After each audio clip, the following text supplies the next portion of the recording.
Every country runs on a system, a set of rules that decides who governs, how decisions are made, and what rights citizens have. In India, that guiding system is called polity, the heart of our democracy. From the preamble to the parliament, from fundamental rights to fundamental duties, everything falls under Indian polity. Welcome to JobSafal's Indian Polity series, where we decode the constitution in the simplest way possible. Let's start with a simple question. What does the word polity mean? The term polity comes from the Greek word politeia, which means the organization and functioning of the state. In simple terms, polity is the framework within which a government operates. It includes the constitution, laws, rights, institutions and citizens' duties. When we say Indian polity, we refer to how our country is governed. Who makes the laws, how power is distributed, and what rights people enjoy. Indian polity is not just a subject, it's the story of how India became the world's largest democracy. Every citizen should know their rights, duties, and how laws are made. For aspirants preparing for UPSC, SSC, RRB, banking or State PSC exams, polity is a scoring subject because questions are conceptual, not memory-based. For example, they may ask which article defines the president's powers or what is the meaning of sovereign in the preamble. So understanding concepts clearly can give you sure marks. The scope of Indian polity is huge but beautifully structured. It covers topics like 1. Historical background, how British Acts laid the foundation. 2. Making of the Constitution. 3. Salient features of the Indian Constitution. 4.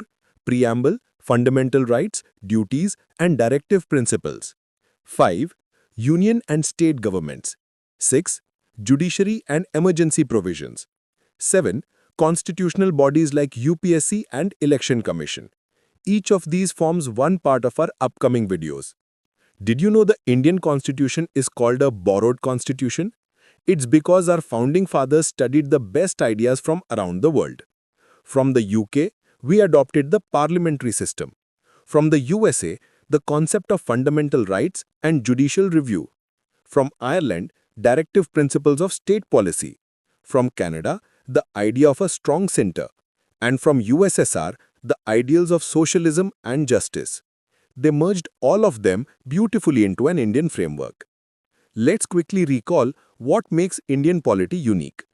Written and longest constitution, sovereign, socialist, secular, democratic, republic nature, parliamentary system of government, fundamental rights and duties for citizens, federal structure with unitary bias, independent judiciary, and universal adult franchise.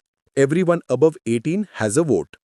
These features make India both flexible and stable, the perfect democratic balance.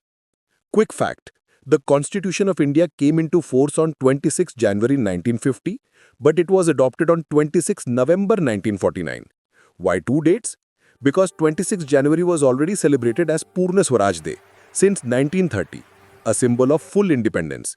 Such facts are often asked in SSC and RRB exams, so note them down. So, today we learned what polity means, why it's important, the sources of our constitution, and the key features that make India a unique democracy. In the next part, we'll explore the historical background of the Indian Constitution, from the Regulating Act of 1773 to the Indian Independence Act of 1947. If you found this video helpful, hit the like button, subscribe to JobSafal, and turn on the bell icon for the full Indian Polity series. Visit jobsafal.com for free notes, mock test, and daily current affairs. See you in part 2.